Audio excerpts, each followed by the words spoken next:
Hello friends, ओम श्री गणेशाय नमः। कार्तिक मास महात्म अध्याय 7।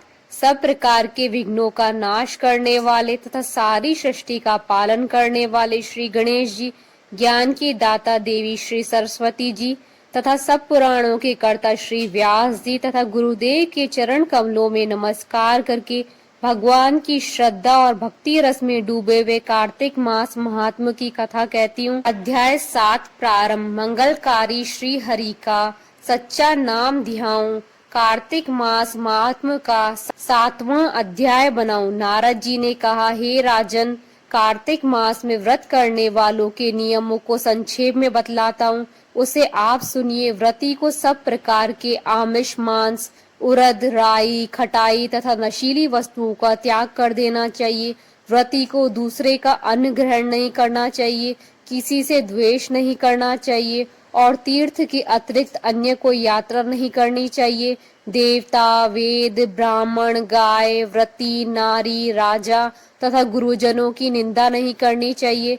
व्रती को दाल, तिल, पकवान व दान किया हुआ भोजन ग्रहण नहीं करना चाहिए। किसी की चुगली या निंदा भी नहीं करनी चाहिए। किसी भी जीव का मांस नहीं छूना चाहिए।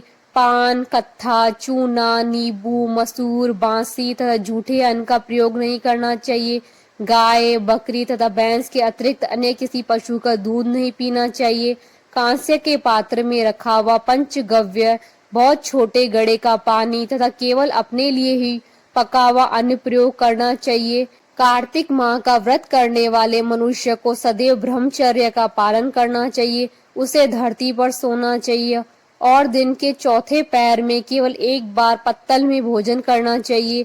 व्रती कार्तिक माह में केवल नरक चतुर्दशी, जिसे छोटी दिवाली कहा जाता है, के दिन ही शरीर में तेल लगा सकता है।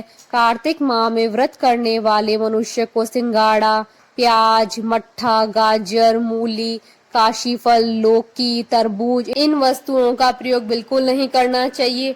रजस्वला, चांडाल, पापी, मलेच्छ, पतित, व्रतहीन, ब्राह्मण द्रोही और नास्तिकों से बातचीत नहीं करनी चाहिए। भगवान विष्णु को प्रसन्न करने के लिए अपने शक्ति के अनुसार चंद्रायण आदि का व्रत करना चाहिए और उपयुक्त नियमों का पालन करना चाहिए।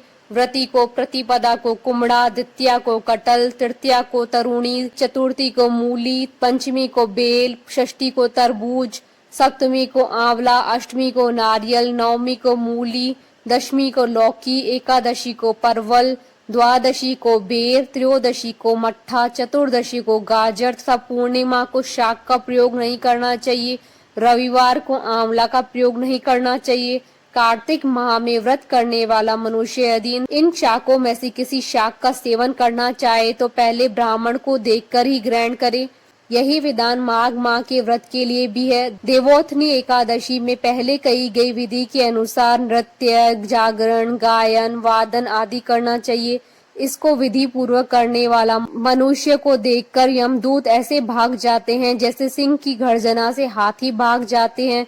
कार्तिक माह का व्रत सभी व्रतों में श्रेष्ठ है। इसके अतिरिक्त जितने भी व्रत यज्ञ है वह 1000 की संख्या में किए जाने पर भी इसकी तुलना नहीं कर सकते, क्योंकि यज्ञ करने वाले मनुष्य को सीधा वैकुंठ की प्राप्ति होती है। जिस प्रकार राजा की रक्षा उसके अंग रक्षक करते हैं, उसी प्रकार कार्तिक माह का व्रत करने वाले की रक्षा भगवान विष्णु की आज्ञा से इंद्र आदि देवता करते हैं।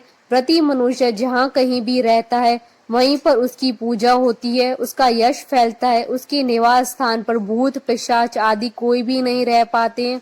विधि पूर्वक कार्तिक माह का व्रत करने वाले मनुष्य के पुण्यों का वर्णन करने में ब्रह्मा जी भी असमर्थ है। यह व्रत सभी पापों को नष्ट करने वाला, पुत्र पौत्र प्रदान करने वाला और धन धान्य की वृद्धि करने वाला है। इति श्री कार्तिक महात्म अध्याय 7वां संपूर्ण। बोलिए भगवान विष्णु की जय, सनातन धर्म की जय। आशा करती हूँ कि आपको कार्तिक मास महात्म अध्याय 7वें की कथा का ये वीडियो पसंद आया होगा, तो आप इस वीडियो को अधिक से अधिक लाइक और शेयर कीजिएगा। आप हमारे चैनल को सब्सक्राइब जरूर कीजिएगा अगर अब तक नहीं किया है तो। साथ ही प्रेस करना ना भूलिएगा बेल आइकन को, ताकि नए वीडियो से नोटिफिकेशन आपको तुरंत मिले। ओम श्री गणेशाय नमः।